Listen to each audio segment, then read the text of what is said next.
Apakah memang it doesn't bother you? Karena biasanya kan melihat kamu Instagrammu juga engagementnya tinggi sekali ya. Maksudnya orang nge-like-nya bisa banyak banget, terus komen. Kamu nggak ini ya, nggak terganggu dengan komen yang misalnya semoga kakaknya akhirnya dapat hidayah kalau jangan pelihara anjing atau misalnya kan kita ini berdasarkan yang aku baca.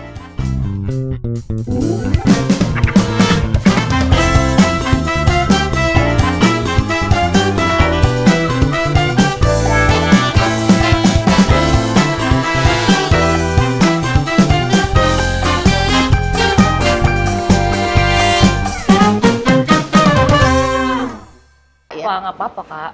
Jadi sebenarnya ya itu ya, kedekatan, bingung nih ngomongnya nih. Sebenarnya aku kalau sama agama pastilah dekat lah ya. Kita pasti dipupuk secara mendalam juga oleh orang tua, di mana memang aku keturunan Arab apalagi.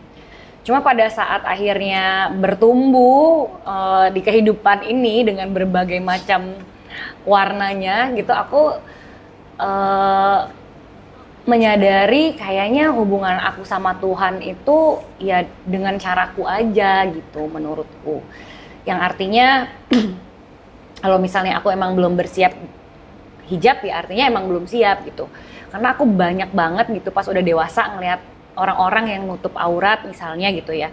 Atau yang sangat terlihat sangat islami, bahkan semua orang mungkin bisa ngelihat dia kayak wah Islam banget atau ya bisa dilihat sebagai satu tokoh panutan lah ya. Panutan gitu.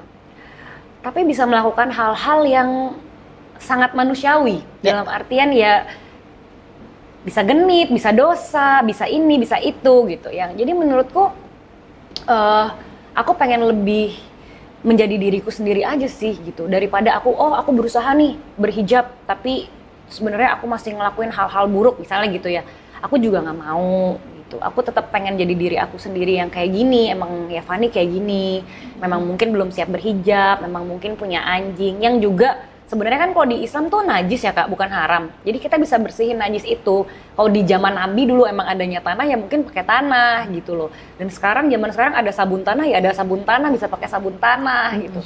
Jadi aku nggak mau dibuat ribet sama aturan-aturan yang rasanya akhirnya takutnya ketika orang aku dulu kan kayak kok semakin orang ceramahin rasanya malah pengen semakin jauh ya sama agama, rasanya gitu loh Kak. Gitu yang sebenarnya nggak boleh menurutku. Jadi biarkan tuh hubungan orang ini dengan Tuhannya tuh menjadi hubungan yang sangat personal gitu, karena kita nggak pernah tahu gitu apa yang sebenarnya dilakuin sama orang ini untuk menjalani agamanya kan gitu. Loh di rumahnya, di rumah tangganya, kebaikan-kebaikan yang mungkin dia nggak sebarluaskan gitu. Gitu sih. Dialog dia dengan penciptanya yang kita nggak perlu tahu. Iya gitu. Jadi kalau terganggu apa enggak ya enggak sih. Enggak. Mungkin awal-awal aja, awal-awal. Tekanan keluarga juga nggak ada dari the Arab side. Gak berani kali. Aku karena lumayan vokal gitu. Galak ya kamu tuh di rumah ya? Talk back gitu ya? Iya, aku pasti kalau mamaku bilang ngelawan. Aku bilang berpendapat nah, bukan ngelawan. Oh, oke. Gitu. Iya. Jadi kalau misalnya Fanny gini. Enggak, Mam, menurut Fanny gini. Kok ngelawan sih? Bukan ngelawan, Mama. Kita berdiskusi loh ini gitu. Jadi ya gimana ya? Mungkin karena nggak pada mau berdebat sama aku, jadi lebih baik mereka diam gitu. Berarti kamu termasuk perempuan yang selain of course independen, kita sudah tahu dari umur 16 tahun sudah harus bekerja gitu ya. Termasuk perempuan yang, dan ini bukan konotasinya negatif ya, karena kalau misalnya kita sebut gini biasanya orang langsung ngomong iya tuh perempuan yang kebanyakan pendapat, padahal sebenarnya opinionated itu nggak selamanya harus negatif gitu. Emang gue punya opini aja, boleh nggak aku sumbang saran ya kan terhadap hidupku sendiri gitu kan. Berarti kamu termasuk perempuan yang seperti itu karaktermu. Iya. Sehingga ketika ketemu si suami ini yang adalah Jawa Surabaya, Jawa kan? Surabaya itu gimana tuh? Kan Jawa nih. Walaupun Surabaya ya lebih keras daripada yang di Jogja atau Semarang atau Solo, tapi tetap Jawa loh. Jadi apa ya? Kalau dia bilang sama-sama keras sih. Kalau dia bilang kamu tuh dominan, aku tuh dominan, tapi kita berdua tahu kapan kita harus ngalah lah gitu. Jadi di diskusi-diskusi tertentu atau permasalahan-permasalahan tertentu kita tahu nih, oh ini waktunya gue diem nih, oh ini waktunya gue ngegas nih, gitu. Karena dua-duanya sama-sama keras dan sama-sama bacot sebenarnya, lumayan keras dan frontal lah kalau ngomong, baik aku maupun dia gitu. Dia karena anak pertama dan memang Surabaya, kalau aku karena menurutku karena hidupku keras dan sampai aku bisa di sini nih sekarang itu aku pakai aturanku gitu. Bahkan maksudku mamaku dulu tuh kan nggak ada ngarahin, nggak ada ngatur gitu kan. Ya dia membiarkan aku untuk membebaskan aku untuk memilih jalanku lah ya. Jadi menurutku cara yang paling benar ini cara yang aku pakai. Jadi aku ngerasa tuh aku yang begini ya selalu aku bener gitu. Nah pas ketemu suamiku juga sama kan, dia ngerasa ini aku biasa ngatur anak pertama. Jadi sama-sama keras sebenarnya. Tapi malah jadi ini termasuk langka loh menurut aku. Hebat loh. Iya udah mau 8 tahun. Iya hebat loh. Bahwasannya masing-masing tahu cara berdansa. Lu jangan injek kaki gue nggak injek kaki lo nih gitu. Iya. Tapi kalau lo mau ngelit kasih tahu. Iya, jadi biasanya kita berdua tuh kalau misalnya mau marah karena sama-sama keras, jadi kita tahu kita nggak bisa saling serang. Oke. Jadi kita selalu kayak duduk ngobrol. Gini. Kamu mau ngomong apa? Gitu. Yeah. Jadi ngobrolnya justru sama-sama di tone down karena kita tahu kalau kita dua-dua marah, ini bubar jalan di rumah tangga nih. Jadi kita tahu caranya adalah duduk bareng, walaupun cara ngomongnya bukan cara ngomongnya halus tapi intensitinya kenceng ya tetap ya. Dan sangat terbuka. Kalau temanku bilang, gila ya lo bisa ngobrol seleluasa itu ya sama pasangan lo gitu. Kayak aku bisa ngomong apapun, aku bosen nih gitu misalnya. Atau dia ngomong, aku marah nih, aku nggak suka. Itu bisa terbuka tuh kita berdua. Kayaknya enakan gitu sih kalau gue ya ngerasa. Banyak rumah tangga yang nggak gitu loh kak. Iya ya. Iya. Soalnya jadi api dalam sekam tau gak sih kalau nggak di... Karena kan kita datang dari background yang beda-beda. Iya kan? Iya. Kayak aku Mama Spongky kan dia Jawa, aku si Batak yang lahir besar di Singapura pula, apa nggak kurang keras tuh ya? Terus... Kan berarti lo nggak ngalamin susah dong lahir besar di Singapura.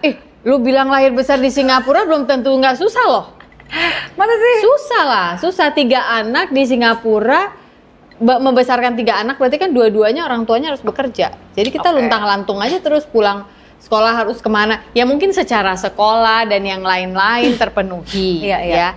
Tapi hal-hal lain tuh banyak banget. Kayak misalnya zaman dulu deh di Singapura kan udah ada McD ya waktu aku kecil gitu. Kayak mau makan kayak gituan tuh kayak mungkin cuma sekali dalam 2 bulan gitu.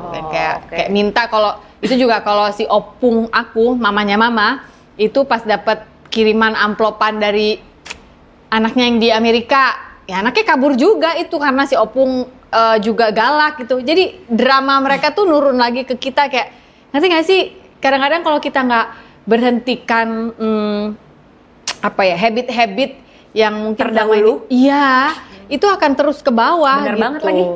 Right? Iya. Jadi kita harus memutuskan untuk menjadi agent of change-nya. Oh dulu gini ya. Pantesan aja anak lo semuanya kabur kalau lo begini gitu kan di usia segitu. Gue nggak mau. Yes, benar. Iya kan? Iya, walaupun gue juga digituin sama lo nih mah gitu atau bokap gitu ya. Gue nggak mau. Benar, itu. Nggak mau gue. Berarti kamu melakukan itu?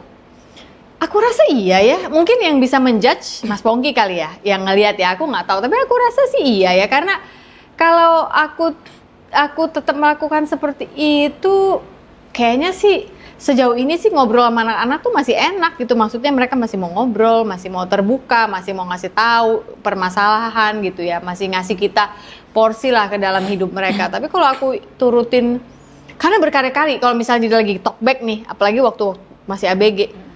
Duh, Van rasanya. Kenapa kak? Ya, gue pengen ngeluarin kata-kata yang, ngerti gak sih yang udah, abis itu gue inget, kamu gini karena kamu dulu diginiin kan? Gak perlu loh Sof, gak perlu gitu. Katanya mau berubah, tapi tuh rasanya mau ngerem tuh udah di ujung lidah banget ya sebenarnya. Gigit lidah banget. Karena kayak ini anak sok tahu banget, lu tahu apa? Lu tuh yang ngasih makan masih gue, ngerti gak sih di sini tuh ada. Ternyata orang tua tuh ngerasain itu ya, maksudnya semua orang tua ya. Cuma saat itu mereka punya pilihan untuk ngomong atau enggak, dikeluarin apa enggak gitu ya. Iya. Atau caranya bagaimana ngeluarinnya gitu ya. Kayaknya gitu, karena semua orang tua menurutku adalah anak-anak yang mungkin ada trauma anak-anak yang tidak selesai dalam dirinya, lalu dia tiba-tiba harus jadi orang tua. Lah gimana tuh kalau dia nggak sadar? Nah iya benar. Kalau dia nggak sadar, iya. Dia akan bentuknya orang tua, marahnya ke kita, si anak yang dulu menerima perlakuan kezoliman itu. Iya. Yang terdahulu. Iya. Yang mungkin mereka juga nggak sadar kalau itu ternyata bukan cara yang baik. Betul. Dan akhirnya membutuhkan kita yang generasi sekarang ini untuk memaafkan yang sudah terjadi karena itu yang terbaik yang dia bisa. Ibaratnya raport lo katrol nggak bisa lagi tuh Van. Iya, Kak. Ibaratnya bisa nggak sih lo lebih baik sama gue waktu kecil? Bisa nggak lo lebih perhatian sama gue? Nggak bisa. Udah dikatrol aja nilainya masih 5. Nggak bisa emang dia. Berarti gue yang harus bisa gitu. Karena gue udah lebih terpapar sama apa ya? Apalagi kamu universitasnya sekolahnya psikologi ya? Psikologi, iya. Lulus pula?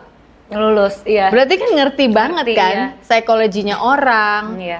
Kok secara teori mungkin aku udah lupa-lupa ya. Cuma akhirnya aku lebih bisa memahami kenapa orang berperilaku seperti A, berperilaku seperti B gitu. Karena itu berhubungan dengan masa lalunya gitu. Ya kalau dibilang hubungan aku sama Mama juga dibilang baik-baik banget juga enggak sebenarnya. Tapi ya aku mengerti aja yang tadi Kak Sofi bilang lah, kita ngerti mungkin dulu dia diperlakukan dengan cara seperti itu, tapi dia sendiri nggak paham kalau itu sebenarnya nggak baik buat dia, atau banyak trauma-trauma di kehidupannya dia yang tidak terselesaikan, sehingga membuat dia secara tidak sadar membawa itu, lukanya tuh dibawa terus, sampai akhirnya cara dia komunikasi sama kita pun akhirnya kurang nyaman lah, nggak enak lah, hubungan jadi nggak hangat lah gitu, itulah. Memang susah sih ya. Susah.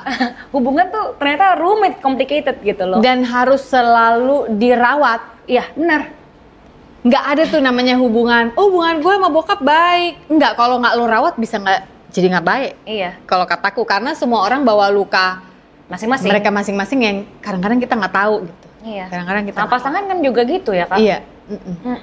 Ternyata kalau aku ngomong, karena aku adalah si orang Batak yang lahir besar di Singapura dan everything has to be efficient ya, quick gitu ya. Jadi kadang-kadang aku sambil nyuruh dia itu, kamu masukin itu dia cepetan, karena aku mau sebenarnya lebih ke help me, karena gue juga kerjanya banyak ngasih makan anak-anak apa waktu masih kecil ya. Ternyata dia suatu hari dia ngomong dia nggak suka, menurut dia tone kamu tuh loh seperti memerintah atau gimana? Banget, apalagi anak pertama. Oke. Terus gue bilang, enggak, lo aja kali sensitif. Terus lama-lama suatu hari gue keluarin tone itu gitu ya. Iya juga ya. Tersadarkan sendiri. Iya, tensin sendiri tau gak? Iya lagi gitu. Akhirnya sejak saat itu gue ngerasa setiap kali harus ngomong sama dia tuh kayak ada kamera yang lagi nyorot ke gue gitu. Tahu kan yang kita bisa cek monitor, cut. Oke, cek dulu. Tadi intonasinya sampai mana ya gitu ya. Tadi nadanya gimana ya? Tadi kalimatnya apa ya gitu ya? Kalau habis syuting kan kita bisa ngecek monitor sutradara kan. Kalau dia lagi ngecek, ikut lihat ya gitu. Oh tadi ternyata tone gue nggak bagus. Nah akhirnya gue memberlakukan itu dalam hidup gue. Setelah dia ngomong untuk berkali-kali, kamu tuh nadanya gitu. Ya itu dia. Ya rumah tangga itu kan juga perlu keterbukaan kan akhirnya kan. Maksudnya ya kayak gitu, Mas Pongki kan akhirnya ngomong misalnya, aku kurang suka nih nada kamu. Mungkin kamu Mbak juga ngomong apa ke Mas Pongki, ya itulah. Ya hubungan perlu kedewasaan juga, hubungan apapun. Tapi nih lihat dari kedewasaanmu ya, menurutku ya, dan segala macam yang kamu udah alami. Kan sekarang main film terakhir ini, nanti kita akan bahas itu film yang kamu jadi hantu itu. Ini lagi tayang nih di mana-mana nih. 7 hari. Sebelum 7 hari. Sebelum 7 hari. Nggak ada keinginan jadi itu psikolog mbaknya ini. Nggak ada ya? Apa mungkin nggak harus praktek ya, entah apa ya, konsultan atau apa, atau bikin buku, karena pengalaman hidupmu tuh kaya sekali loh menurutku. Iya benar. Kalau sekarang sih enggak. Kalau sekarang nggak tahu, nanti kalau udah semakin dewasa, semakin banyak pengalaman hidupnya, jadi semakin banyak juga yang bisa di-sharing. Tapi karena dulu tuh aku pernah waktu kuliah, ceritanya kita praktek lah ke tempat-tempat ODGJ gitu. Terus yang aku dapetin justru ketakutan pada saat ngadepin orang-orang dengan gangguan psikologi klinis gitu. Yang menurutku akhirnya wah takut juga ya ngadepin kayak gini setiap hari, itu akan energinya. Iya. Takut nyerep ya. Karena itu bener-bener menggerogoti menurut aku. Gitu loh. Makanya kan ada yang bilang kalau gangguan mental itu sebenarnya menurun. Menurut aku bukan menurun sih. Cuma biasanya itu kita akhirnya keikut aja gitu secara tidak sadar. Habitnya yang menurun, energinya yang nular kan. Iya gitu. Jadi kalau menurutku sampai psikologi klinis kayaknya secara mental aku nggak sanggup deh gitu. Cuma kalau apakah bikin buku ataukah nanti ketika mental sudah menjadi jauh lebih matang dan lebih firm gitu ya, aku lebih siap untuk buka konseling bisa jadi. Tapi mungkin saat ini mau fokusnya masih di dunia entertainment gitu. Kalau sekarang. Iya. Kayak konseling keluarga kan banyak orang yang ini cuma saran, bukan saran, ini cuma ide. Siapa tahu suatu hari akan berbuah ya. Iya. Karena kan kamu pengalaman hidupnya juga sangat kaya, lalu aku tadi perhatikan juga hubunganmu dengan Tuhan penciptamu, menurut aku itu erat, yang orang lain nggak perlu tahu, dan emang lu nggak perlu tahu ngapain lu harus masuk, ini mah hubungan gue sama Tuhan gitu ya. Iya. Aku perhatiin banyak orang yang takut ke psikolog, apalagi psikiater ya, hanya karena ya, aduh dia mau tahu apa tentang hidup gue, atau gue nggak mau dicap label-label tertentu yang mana aku ngerti, karena semakin kesini semakin banyak sekali label, mudah sekali dilontarkan ya. Tapi aku lihat ada beberapa teman aku tidak ada background psikologis ya, mereka itu justru orang-orang teologi ya, terus mereka belajar gitu Van, jadi jadi konseling keluarga, jadi khusus keluarga, konsultasi. Jadi menurut aku mereka itu adalah step pertama sebelum orang itu membutuhkan entah psikolog atau nantinya psikiater. Biasanya kalau bisa selesai di konseling keluarga, nggak ke psikolog. Bisa selesai gitu loh. Karena kadang-kadang kan ya memang ada orang yang belum siap, tapi dia harus keluarin gitu. Kemana? Nah si temenku ini belajar 1,5 tahun kalau nggak salah. Terus dia nawarin aku kan, lu juga kan mengalami, tapi nggak berarti gue buku aja nggak. Gue nggak siap suruh nggak siapnya kenapa? Karena gue nggak gitu aja, orang kalau ketemu gue bisa cerita hidupnya sampai ke mana-mana tuh kayak orang percaya gitu. Tanya deh Mas Pongki yang kayak, kamu habis ngobrol apa sih tuh orang bukan baru kenal? Iya, terus nggak tahu, dia cerita aja sampai ke ini, sampai ke perkawinannya lagi goncang. Terus gitu, astaga mah.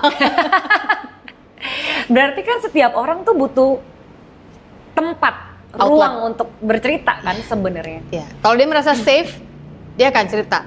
Syukur-syukur kalau orang itu emang beneran safe. Kalau nggak safe, makanya butuh psikolog kan sebenarnya. Tapi kan dianggapnya tuh sebenarnya kalau kita ke psikolog tuh berarti kita punya gangguan mental. Padahal mungkin kita butuh curhat aja gitu. Yang dimana kalau kita nggak curhat malah bisa jadi gangguan mental gitu. Kan proses orang bisa gangguan mental tuh juga lama ya prosesnya. Dia tuh biasanya harus masuk ke depresi dulu, terus baru dari depresi kalau nggak tertangani baru jatuh lagi dia ke gangguan-gangguan yang lain gitu. Yang menurutku kita tuh harus aware banget kalau kita semua memang butuh psikolog. Kayak sakit flu masa nggak ke dokter sih? Terus kan bisa sembuh. Tapi saat ada triggernya, minimal lu nanya halo dok kan? Iya paling kan? Enggak gitu. Halo dok tolong masuk, lain kali bayar ya. Iya kan minimal. Iya benar. Masa gitu. kalau yang jiwa kemana kita? Iya masa kita nggak mau obatin sih? Itu buat diri kita sendiri loh, wajar aja lagi gitu. Nggak selalu artinya lu gila gitu. Nggak selalu artinya lu nggak mandi 10 hari terus kumuh gitu. Kelihatannya kan nggak selalu gitu. Malah bisa jadi karena kita nggak cerita akhirnya menciptakan gangguan mental atau mungkin menciptakan komunikasi buruk terhadap orang-orang di sekitar kita akhirnya. Yang akhirnya memecah belah hubungan kita dengan semuanya gitu. Pekerjaan, pasangan, keluarga dan lain-lain gitu. Jadi ya mungkin yang jadi PR tuh sebenarnya buat sekarang orang harusnya berani aja ke psikolog untuk cerita.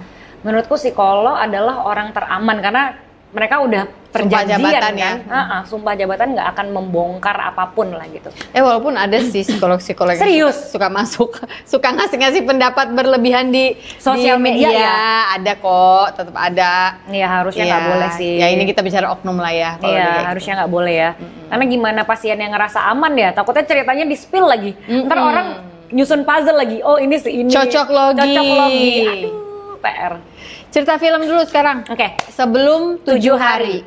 Sebelum 7 hari itu adalah film terbaru yang kamu perankan bersama dengan MD ya ini? Iya, MD. Ini terakhir film tahun berapa? Kalau film itu aku terakhir 2019 atau 20 ya lupa. Lama banget, baru sekarang ada lagi. Kayaknya kamu tuh orang yang effortless gitu loh kalau buat nyari kerjaan. Kayak dia bisa ngilang, balik lagi masih ada tuh kerjaan. Malah dikejar-kejar gitu. Kamu merasa seperti itu nggak sih? Nggak juga sih sebenarnya. Mungkin karena kemarin itu pas nikah fokusku di TV, presenter gitu. Terus saya cobain ngelawak apa segala macem. Terus udah nih ketemu, kayaknya udah bosen gitu ya, kayak apa aku pengen balik lagi ke acting deh. Aku izin sama suamiku, dapatlah tawaran film ini ceritanya. Terus ini nyari apa tawaran? Tawaran. Nah kan, itu maksudku. Iya. Kamu tuh kayak selalu gayung bersambut. Berhenti dulu deh umur 16, mama nggak kuat. Tiba-tiba tapi masuk lagi, dunianya menerima. Ya bener juga ya Kak. Aku lupa mensyukuri hal itu loh. Aku memperhatikan pola itu soalnya dari tadi. Terus umur segini gue berhenti dulu nyoba presenter. Diterima, walaupun tadi kamu bilang kasihannya si Omes, kasihannya Irfan Hakim gitu. Tapi jadi gitu. And then back to film lagi. Aku tanya kan, tawaran apa kamu nyari? Tawaran. Iya. Iya benar ya. Benar ya. Bisa dibilang gitu ya. Nggak semudah itu loh buat banyak orang. Banyak orang ya. Nggak semudah itu. Lalu oke, film ini terus tapi ditawarin ini jadi hantu. Iya. Mau. Jadi sebenarnya awal itu aku di-cast untuk 2 peran di situ. Jadi Tari dan juga Anggun. Yang aku peranin tuh Anggun. Nah, Anggun ini ceritanya dia ada backstory-nya lah. Gimana ceritanya sampai akhirnya dia tega mengorbankan anaknya, dia tega mengusir anaknya dan lain-lain. Yang pada akhirnya ketika anak-anaknya udah besar nih, kan diusir waktu kecil. Pas udah besar balik lagi, dia dalam keadaan sekarat. Gitu. Ya biasalah kalau orang-orang zaman dulu, ini cerita tahun 80-an ceritanya ya. Zaman dulu kan suka pakai kayak susuk dan lain-lain. Ceritanya dipakailah sama Anggun ini. Yang akhirnya menjadi hantu gitu setelah sepeninggalnya dia. Yang ditanya itu biasanya kenapa mau, terus itu kan perannya akhirnya hantunya jadi nenek-nenek karena pas dilepas susuknya itu aku jadi nenek-nenek kan. Hilang gitu. Semua kecantikan semua dan karisma dan kesusukan itulah hilang gitu. Kenapa mau? Menurutku challenging aja gitu karena Anggun ini perannya punya berbagai macam emosi di situ dan ekspresi yang harus dimainkan. Dan juga fasenya panjang gitu, dari dia punya anak 1, punya anak 3, kemudian jadi nenek-nenek, kemudian jadi hantu.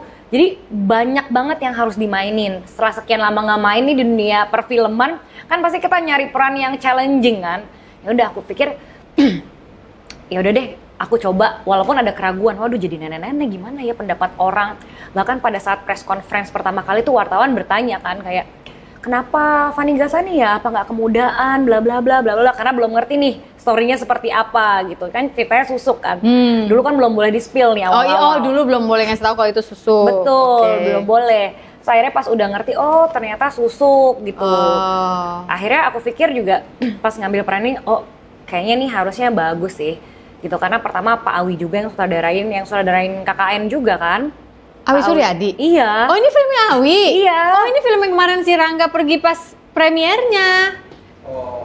Anakku kemarin pas premier, pergi ke premier. Anakku lagi magang. Gue bagiin, nak kamu udah pulang belum? I'm at a movie premiere. Emang lo kenal siapa di Jakarta kok ke movie premiere? Ternyata Awi. Awi itu adalah omnya, temennya Rangga dulu waktu SMU. Gitu.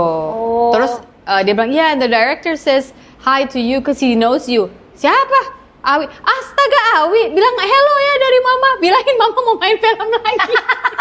Pak Awi tuh mau main lagi dia. Tapi jangan horor ya Awi. Kenapa sih?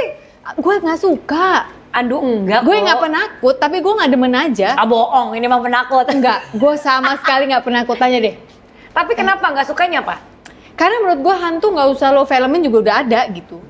Kalau menurut gue, kalau dia mah seneng nonton film horor. Kalau gue kayak, apain sih kita harus grauk-grauk di tanah, terus dengan darah-darah.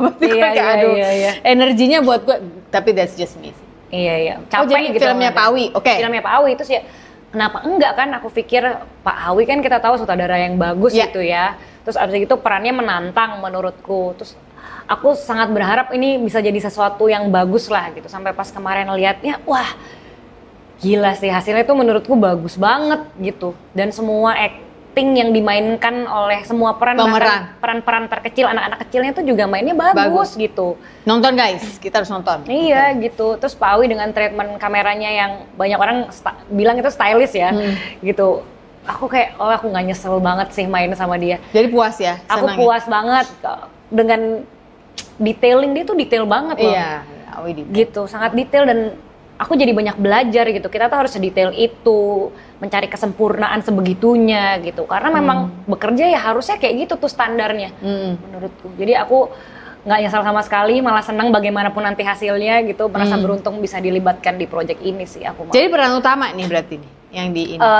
Sebenarnya PU-nya tuh ada 2 kalau Pak Awi bilang, aku dan juga Agla. Di dunia nyatanya Agla, di dunia hantunya, di dunia hantunya aku gitu, si Nenek Anggun ini gitu. Jadi kalau kita kemana-mana tuh bilangnya keluarga Nenek Anggun gitu. Oh, shooting days-nya kemarin berapa lama? Shooting days kurang lebih hampir sebulan ya.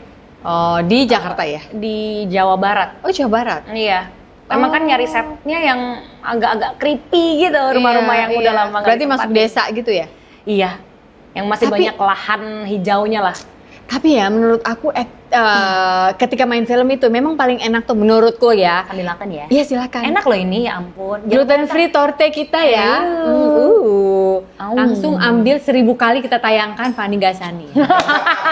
Kau tengok ini, kau buat ini 1000 kali kita buatkan iklan. Apa namanya? Si film kalau syutingnya di luar kota aku tuh malah seneng loh, Van. Kenapa tuh? Karena orang gak ada yang telat, kan semuanya kita nginepnya udah hotel bareng, tinggal dijemput mobil. Kalau di Jakarta suka pada ngaret-ngaret. Mungkin zaman dulu kali ya. Sekarang udah gak ngaret ya? Sekarang kayaknya orang-orang pada gak ngaret deh. Kru-kru juga? Nggak, maksudnya ngesetnya jadi lama gitu. Kalau udah di luar kota kayak mereka punya rasa bahwa kita harus ringkas nih kerjanya gitu. Mungkin nggak tergantung pemimpinnya siapa. Iya sih. Iya kan? Kadang yang mimpinnya tegas, kru jadi pada lebih aware, lebih disiplin. Tergantung DOP juga ya. DOP kalau ruwet, aduh, nunggu dia pengen angle ini, pengen angle itu gitu ya. Terus dia kayak harus tahu apa yang mau dikerjain. Betul. Itu penting kan. Jadi kayak nggak ngeraba lagi. Kayak Pak Awi tuh shortlistnya di share loh ke kita. Jadi kita tahu apa yang mau diambil. Nah itu seneng tuh kalau yang orang share shortlist tuh. Gitu. Menurutku jadi jelas gitu apa yang mau dikerjain tuh bener-bener kita tahu apa aja hari itu. Jadi lebih cepat kerjanya. Gitu. Aku kemarin itu shortlistnya nggak bisa di-share karena semua shortlist yang udah dilakukan, tadi off kamera kita cerita kenapa ini harus sampai gitu. Tapi sih aku juga puas sih kemarin, senang banget. Habis syuting film juga ya? Iya, balik main film lagi. Comeback lagi ya. Semoga diterima ya. Pasti dong. Dan semoga abis ini masih ada kesempatan untuk main film lagi. Amin. Karena emang kangen waktu pindah ke Bali itu ngurusin anak-anak segala macam tuh yang kayak ini musimnya lama amat ya, anak-anak gede. Begitu anak-anak udah gede kuliah, terus gue mau terjun, gue gini, yakin udah nggak butuh mama nih ya, mama. Yakin mereka tuh malah mama nggak kerja, nggak keluar rumah, nggak apa gitu, malah mereka yang berkegiatan gitu ya. Don't you have anything to do gitu, kecuali di rumah masak, cuci, sama urus anjing-anjing gitu. Jadi kayaknya udah jadi habit. Speaking of bokap, satu lagi nih yang gue mau tanya. Jadi bokap itu meninggal tahun berapa, Van? Kalau Fanny nggak salah tuh 2015 atau 14 gitu. Kalau nggak salah berarti udah nggak kontak sampai Fanny lupa. Iya, memang udah komunikasinya udah jelek sih gitu. Terus akhirnya waktu itu dikabarin tante aku karena papa juga serangan jantung mendadak kan. Gitu. Jadi nggak ada sakit tuh, kita nggak ngerti. Tiba-tiba aja dia nggak ada gitu. Dikabarin sama tanteku, waktu itu papa posisinya udah di Palembang, udah sama keluarga juga gitu. Ya hubungannya kalau dulu kan memang ketemunya cuma sebulan sekali kan. Sorry bentar aku cut. 2015 berarti sebelum nikah. Iya, sebelum nikah gitu. Kalau aku nggak salah ya 2015 deh. Iya. Gitu. Jadi ya memang secara emosional juga nggak dekat. Ya fisik apalagi jauh lah ya kan. Dia di mana, aku di mana gitu. Cuma masih baik aja. Nggak ada, maksudnya nggak ada dendam, nggak ada amarah. Aku udah ikhlas aja gitu. Sebenarnya kalau ditanya, kok bisa ya Van lu nggak ini kan, maksudnya dulu kan perpisahannya juga terjadi bisa dibilang karena kesalahan papa ya. Karena aku belajar dari mama itu lumayan menyimpan luka yang menurutku nggak sembuh-sembuh gitu, kayak masih dibawa-bawa terus gitu. Jadi setiap dia cerita tuh dia masih ngebawa emosinya, masih nangis. Yang lama. Iya. Terus aku ngeliat kayak, oh mama nggak bisa lupa ya sama apapun yang pernah terjadi di kehidupan masa lalunya. Yang akhirnya berdampak lah dengan hubungan aku ke dia ke orang lain tuh semuanya berdampak. Jadi menurut aku oh aku nggak boleh kayak gitu. Aku harus selesai dengan permasalahan-permasalahan di masa lalu lah gitu. Jadi ya aku mencoba untuk mengikhlaskan dengan baik dan benar gitu, bukan cuma di mulut doang gitu. Itu siapa yang ngajarin kamu sih? Kamu pinter banget ya menurut aku. Dari tadi tuh kamu menjelaskan selain IQ pinter ya, kalau nggak dia nggak mungkin lulus sekolah psikologi itu ya. EQ kamu dan SQ-mu itu juga rata menurutku. Hebat loh kamu tuh. Amin. Emotional quotient-mu juga dapet, terolah. Jiwamu cukup stabil gitu ya. Maksudnya ya of course orang ada naik turunnya. Aku juga nggak sempurna lah. Iya, tapi cukup stabil gitu ya. Untuk orang yang tidak dekat dengan ayah, lalu harus menghadapi ibu yang setiap hari kamu lihat dia punya luka. Iya. Fanny kecil itu kan nggak gampang gitu loh jadi kamu pada saat itu untuk mengerti. Aku dulu setiap ketemu papa nangis minta mereka balikan. Jadi setiap selain dikasih uang bulanan, aku ada nangisnya minta sama papa tuh balikan. Aku nggak ngerti konsep perpisahan waktu kecil tuh. Karena menurut kamu kalau papa balik pasti mama happy gitu ya? Happy, terus aku happy aja ada papa. Dulu tuh aku, nih satu-satunya memori bahagia aku nih Kak sama papa itu adalah main catur pagi-pagi setiap dia mau berangkat kerja dan aku sebelum berangkat sekolah gitu. Terus dia berpura-pura kalah demi aku kelihatan menang. Itu memori baik yang aku inget tuh. Sedih kan sebagai anak cuma punya memori itu sama bapaknya gitu. Jadi pada saat ketemu sama papa, setiap ketemu itu aku cuma nangis minta balikan gitu aja terus. Gitu. Jadi kalau balik lagi ya, kalau ditanya siapa yang ngajarin, mungkin pertama pengalaman hidup, permasalahan-permasalahan yang dihadapin. Kedua, pada suatu siang setelah sebuah serangan kecemasan terjadi kembali pada saya digerakkan untuk kembali ke rumah ayah, meminta maaf atas semua kesalahan saya. Saat itu, saya menangis sebagai anak kecil yang tidak bisa ditenangkan. Saya tidak percaya bahwa kepala saya sedang dielus orang yang selama ini saya rindukan. Miracles do happen. Ternyata manusia dapat berfungsi di dalam masyarakat seakan-akan nothing is wrong, tetapi tidak akan bisa bertahan lama. Pertahanan hancur juga lambat laun. Overthinking at its best is happening day after day. Padahal jangan lupa bahwa the truth is, Dia begitu sayangnya kepada kita ciptaannya. Oleh sebab itu, kita memang butuh Tuhan sebagai tempat untuk meminta ampun. Bertobat dalam artian percaya bahwa kita sudah Dia ampuni. Selamat mencerna pelan-pelan teman. I hope that you'll always remember that you are loved. You are not a problem. Buku ini sudah bisa didapatkan di toko buku Gramedia atau toko-toko buku besar lainnya ataupun secara online. Get a copy of my book today. Jangan di-overthinkingin. See you around guys. Dan nangis minta balikan gitu aja terus. Gitu. Jadi kalau balik lagi ya, kalau ditanya siapa yang ngajarin, mungkin pertama pengalaman hidup, permasalahan-permasalahan yang dihadapin. Kedua, ternyata punya orang tua yang complicated itu malah menjadikan aku semakin lebih dewasa gitu. Karena aku ada rasa aku nggak mau gitu bukan berarti mamaku buruk ya, tapi apa yang mamaku lakukan caranya untuk menghadapi semua permasalahan yang terjadi dalam hidupnya, kalau itu terjadi di kehidupan aku bisa menangani itu dengan lebih baik, harapannya supaya aku punya hubungan yang baik dengan orang lain dan punya kehidupan yang lebih layak lah gitu menurutku. Karena itu ngaruh sih, kalau kita nggak sehat secara mental itu mempengaruhi keputusan-keputusan yang kita ambil gitu ya, hubungan kita dengan orang lain, teman, pasangan dan lain-lain gitu. Ya aku bilang sih itu permasalahan hidup sih yang ngajarin aku akhirnya bisa lebih tenang ya. Orang sering bilang aku kok tenang banget ya, orang suka ngomong gitu, kayak hidupnya tenang gitu, ngadepin masalah kayak nggak punya masalah. Ya menurut aku karena justru masalah-masalah yang aku hadepin. Dan nggak mau lagi ada kayak gitu, makanya memilih cara yang berbeda dengan cara mama menanganinya gitu ya. Dan kalaupun namanya hidup kan naik turun, kalaupun memang harus terjadi permasalahan yang di luar dugaan gitu ya, aku berharap aku tetap bisa menjadi aku yang sekarang, tetap bisa tenang gitu, tetap bisa berpikir secara matang, dewasa, dan mengambil langkah yang sangat bijaksana lah. Karena gimana pun setiap keputusan nih yang aku ambil itu berdampak untuk kehidupan aku 10 tahun lagi, untuk kehidupan orang di sekitar aku. Jadi benar-benar perlu ketenangan dan keikhlasan lah, sehingga kita bisa hidup lebih bijaksana mungkin gitu. Kata kuncinya berarti ikhlas. Iya, yang betul-betul ikhlas gitu. Untuk nyampe ke titik itu susah loh, Van. Iya susah. Tapi mungkin gini Kak, orang suka bingung caranya gimana. Mungkin gini, setiap orang yang mungkin pernah berperilaku buruk ke kita, ternyata orang tersebut itu punya luka yang dia sendiri tidak mengerti kalau itu adalah luka yang tidak terselesaikan. Sehingga kita lebih bisa memahami apa dan kenapa penyebabnya dia bisa berperilaku seperti itu sama kita. Gitu sih. Jadi itu selesai di kita. Jadi kayak dia tiba-tiba cucut misalnya gitu ya, atau mendominasi kira, oh ya gimana, dia aja nggak ngerti kok kalau dia punya masalah, gimana caranya?